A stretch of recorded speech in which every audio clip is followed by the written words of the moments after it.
ဒူးစားထိုးခွဲစိတ်ကုသမှုခံယူရဲဆိုတာကကျမတို့ရခင်ကမလုပ်နိုင်တာတွေကိုပြန်ပြီးလုပ်နိုင်အောင်ခွဲစိတ်ကုသမှုခံယူခြင်းဖြစ်ပါတယ်။အဲ့ဒါကြောင့်ဒီလို surgery မျိုးကို restorative surgery လို့ခေါ်ပါတယ်။ restorative surgery လို့ခေါ်တဲ့အချိန်မှာကျမတို့ဒူးစားထိုးခွဲစိတ်ကုသမှုဆိုတာကောင်းနေမကောင်းဘူးဘာနဲ့တိုင်းတာလဲဆိုတော့ဒူးကခွဲစိတ်ကုသမှုခံယူပြီးတဲ့အချိန်မှာဘလောက်ဒီဂရီပြန်ကွေးနိုင်နေဆိုတဲ့ပုံမှာမူတည်ပါတယ်။ရရှိခိုးတဲ့အချိန်မှာမင်းမထိုင်တာအိမ်သာသွားတဲ့အခါမှာစောင့်ကြောင်ထိုင်တာတမင်ကလေးထိုင်တာတွေကြဒူးက140ဒီဂရီလောက်ကွေးနိုင်တာဖြစ်ပါတယ်။ဒါပေမဲ့ဒူးစားထိုးခွဲစိတ်ကုသမှုခံယူပြီးတဲ့အချိန်မှာဒူးက120ဒီဂရီလောက်ကိုပဲပြန်ကွေးနိုင်တော့မှာဖြစ်ပါတယ်။အဲ့တော့ US မှာပဲဖြစ်ဖြစ်ဘန်ကောက်မှာပဲဖြစ်ဖြစ်ခွဲစိတ်ကုသမှုခံယူတဲ့အခါမှာခွဲစိတ်တဲ့ဆရာဝန်တွေအကုန်လုံးကဒီအတိုင်းပဲပြောပါတယ်။ဒူးထဲမှာက prosthetic ဖြစ်သွားပြီပေါ့နော်။ကျမအရင်ပုံတွေမှာပြထားသလိုပဲကျမတို့ဒူးထဲမှာကအရင်လိုမျိုးပုံမှန်ဒူးမဟုတ်တော့ဘူးပုံမှန်ဒူးမဟုတ်တော့တဲ့အတွက်ကြောင့်ပြောသလို140ဒီဂရီကြီးကွေးနိုင်မှုဆိုတာကမဖြစ်နိုင်တော့ဘူး120ဒီဂရီလောက်ကွေးနိုင်ရင်ကိုတော်တော်လေးကိုအဆင်ပြေလာပြီဒါမှမဟုတ်တချို့တွေဆို130ဒီဂရီလောက်ကိုကွေးနိုင်တယ်ကျမဒူးဆိုရင်129ဒီဂရီလောက်ထိကိုကွေးနိုင်တယ်ပေါ့နော်ခွဲခန်းထဲကထွက်လာလို့နံပါတ်1အချက်အရေးကြီးဆုံးက pain management ရေခဲအုံရမယ်နောက်တစ်ချက်ကကြတော့ rehab physical therapy ကိုတင်းတင်းကြပ်ကြပ်လုပ်မှသာလေ recovery က successful recovery ဖြစ်မှာဖြစ်ပါတယ် successful recovery ဆိုတာက successful surgery နဲ့မတူဘူး successful surgery ဆိုတာကခွဲစိတ်ကုသမှုအောင်မြင်ခြင်းပဲရှိတယ် successful recovery ဆိုတာကခွဲစိတ်ကုသမှုခံယူပြီးသွားတဲ့တစ်ချိန်မှာဝီချဲမသုံးဘဲနဲ့လမ်းပြန်ရှောင်နိုင်တာတွေဒုတ်ကောက်မသုံးဘဲလမ်းပြန်ရှောင်နိုင်တယ်အထိုင်အထတွေကိုပေါ့ပါပြန်လှုပ်လာနိုင်တယ်ဆိုရင်ဒါကို successful recovery လို့ခေါ်ပါတယ်ဒူးအစားထိုးခွဲစိတ်ကုသမှုခံယူထားတဲ့လူတွေအတွက်ဒါကအရန်ကိုအရေးကြီးပါတယ်ကျမတို့ခွဲတယ်ဆိုတာကပြန်ပြီးတော့မနာမကျင်မဲ့လမ်းရှောင်နိုင်အောင်ကိုလှုပ်ချင်တာတွေတောင်တက်မာတွေစပိန်စီးတာတွေတချို့တွေဆိုစကီးတွေပြန်စီးတယ်ဒါတွေလုပ်နေတဲ့လူတွေကငယ်တဲ့အရွယ်တွေမဟုတ်ဘူးဒီဘက် US မှာဆို80လောက်မှာဒူးအစားထိုးခွဲစိတ်ကုသမှုကိုခံယူတယ်ဒီလိုဒူးအစားထိုးခွဲစိတ်ကုသမှုခံယူပြီးသွားတဲ့အချိန်မှာပြန်ပြီးတော့စပိန်တွေစီးနိုင်တယ်ခေါင်းမိုးပေါ်တက်ပြီးရေတယောက်တွေပြင်းတယ်တချို့ဆိုလို့ရှိရင်စကီးတွေပြန်စီးတယ်ဒီလိုအခြေအနေအထိကိုပြန်လှုပ်လာနိုင်ကြတယ်ရေကူးနိုင်လာတယ်ဒါမျိုးတွေကိုပြန်လှုပ်လာနိုင်မှသာလေဒါကို successful recovery လို့ခေါ်တယ်ဒူးအစားထိုးခွဲစိတ်ကုသပြီးတာတော့မှသွားတဲ့လာတဲ့အခါမှာဝီချဲတွေနဲ့ပဲသွားတော့ထိုင်ထတွေကလေးနေတော့ကိုယ့်ရဲ့နေ့စဉ်တာဝန်လုပ်ငန်းတွေကိုတခြားလူတစ်ယောက်ကိုအားကိုးနေရတုံးဆိုရင်တော့ဒါဒီ successful recovery လို့ခေါ်လို့မရပါဘူးဒါက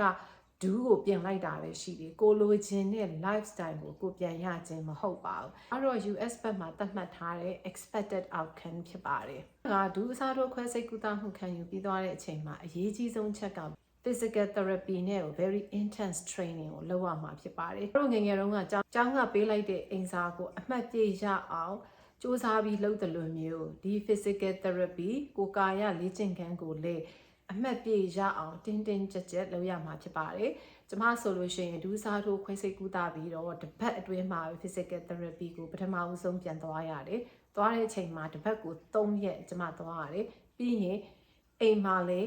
ကျန်တဲ့4ရက်ကသင်ပေးထားတဲ့လေ့ကျင့်ခန်းတွေကိုကျမဇက်တိုက်လုပ်ရတယ်စိတ်ကူးတာပြီးသွားတဲ့အချိန်မှာအရေးကြီးဆုံးချက်က pain management အရေးကြီးတယ် ice ရေခဲတွေအုံမှုအရေးကြီးတယ် physical therapy လုပ်ဖို့အရေးကြီးတယ်ဘာကြောင့် pain management ကအရေးကြီးလဲဆိုတော့အကယ်၍နာကျင်နေပြီဆိုလို့ရှိရင်လေ့ကျင့်ခန်းလုံးဝလုပ်နိုင်မှာမဟုတ်ဘူးဒါကြောင့်မို့လို့ pain management ကအရင်အရေးကြီးတယ်ဆရာဝန်တွေပြောထားတဲ့အတိုင်းအနာပြောက်ဆေးတွေအကြိုက်ခဲပြောက်ဆေးတွေကိုတောက်ဖို့လိုအပ်တယ်ဒါမှသာလေကိုကာယလေ့ကျင့်ခန်းတွေကိုပုံမှန်လုပ်နိုင်မှာဖြစ်ပါတယ်ကိုကာယလေ့ကျင့်ခန်းလုပ်ဖို့ဘာကြောင့်အရေးကြီးလဲဆိုတော့ကျမတို့လိုအသက်ငယ်တဲ့လူတွေမှာမဟုတ်ဘူးအသက်ကြီးလာတဲ့လူတွေမှာစက်သားတွေကတာမန်ထက်ပိုပြီးတော့အားနဲ့လာတဲ့အတွက်ကြောင့်ပဲခြေကတစ်ခုခုလေးနဲ့တိုက်မိလိုက်တာနဲ့လူကရိုင်နေသွားမယ်ဒါမျိုးတွေဖြစ်လာဖို့ရာခိုင်နှုန်းကအရန်များလာဒီလိုတွေမဖြစ်ရအောင်ကျမတို့ balance နဲ့ gait training ကအရန်အရေးကြီးတယ်ပေါ့နော်အဲ့လိုဖြစ်ဖို့ဆိုတာကကိုယ့်ရဲ့သက်ဆိုင်ရာကြွက်သားတွေပေါ့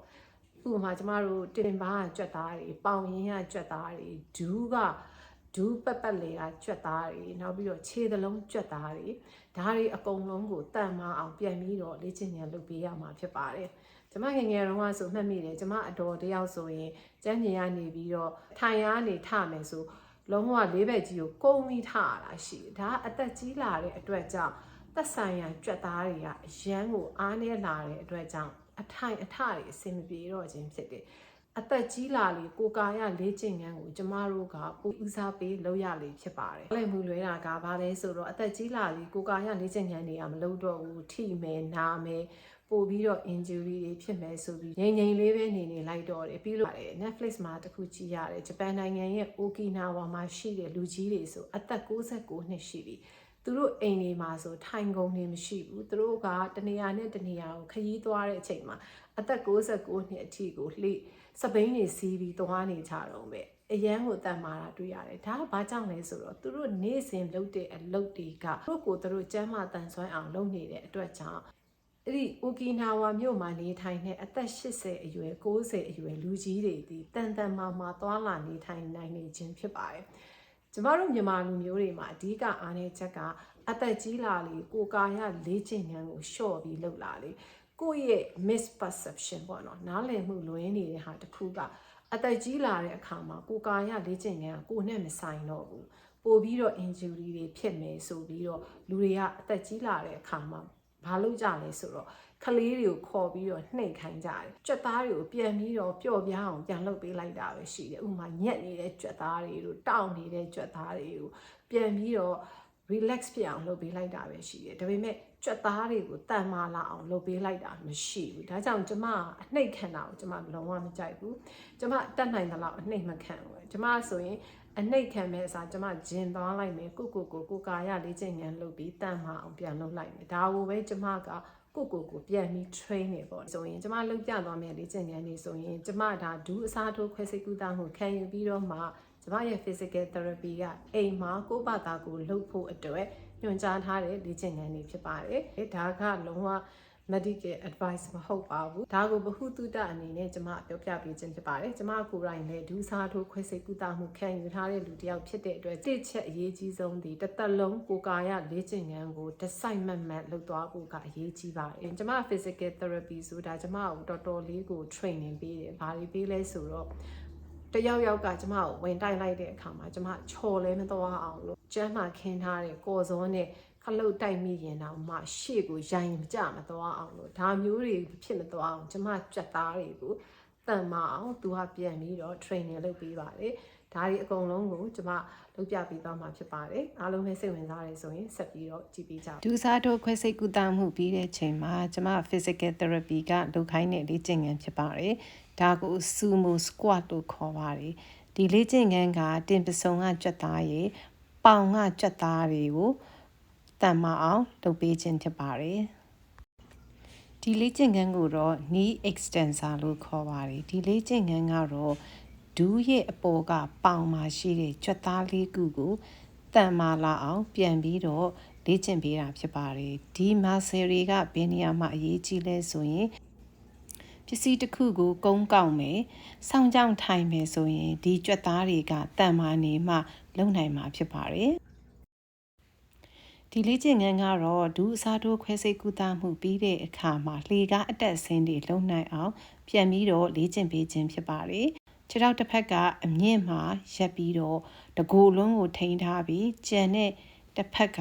အောက်ကိုဆင်းရတာဖြစ်ပါတယ်ဒါကဒူးစားထိုးခွဲစိတ်ကုသမှုပြီးသွားတဲ့အချိန်မှာနောက်ဆုံးလုပ်ရတဲ့လေ့ကျင့်ခန်းဖြစ်ပါတယ်ဒီလေ့ကျင့်ခန်းတွေလုပ်ပြီးတဲ့အခါမှာကျမလှေကားကိုတော်တော်လက်အတက်ဆင်းလုပ်နိုင်တယ်အရင်တုန်းကဆိုတလှမ်းချင်းဆင်းရတာဖြစ်ပါတယ်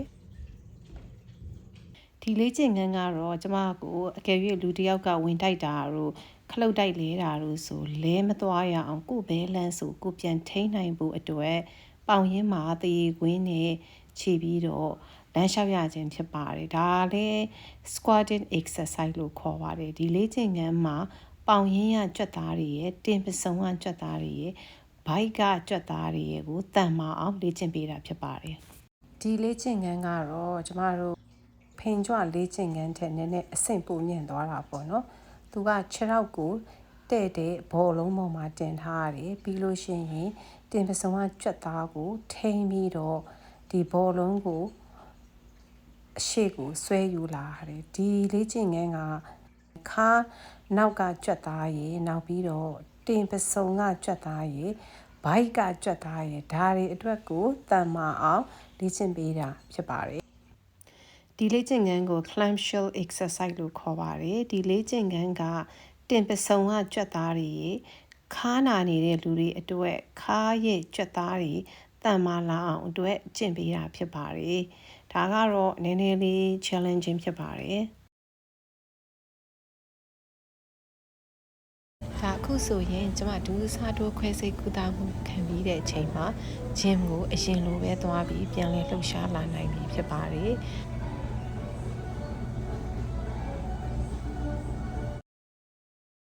အိမ်အလုပ်တွေကိုလည်းအရင်လိုပဲကျမပုံမှန်ပြန်လည်လုပ်ကင်လာနိုင်ပြီဖြစ်ပါတယ်ဒူးစားတိုးခွဲစိတ်ကုသမှုခံယူပြီးတဲ့အချိန်မှာတစ်နှစ်လောက်ဆိုရင်လေ့ကျင့်ခန်းတွေကိုပုံမှန်လုပ်မယ်ဆိုရင်အရင်အတိုင်းကိုပြန်လဲပုံမှန်ပြန်ကောင်းလာနိုင်မှာဖြစ်ပါတယ်အဓိကကတော့လေ့ကျင့်ခန်းကိုကြက်ကြက်မက်မက်လုပ်ဖို့လိုအပ်ပါတယ်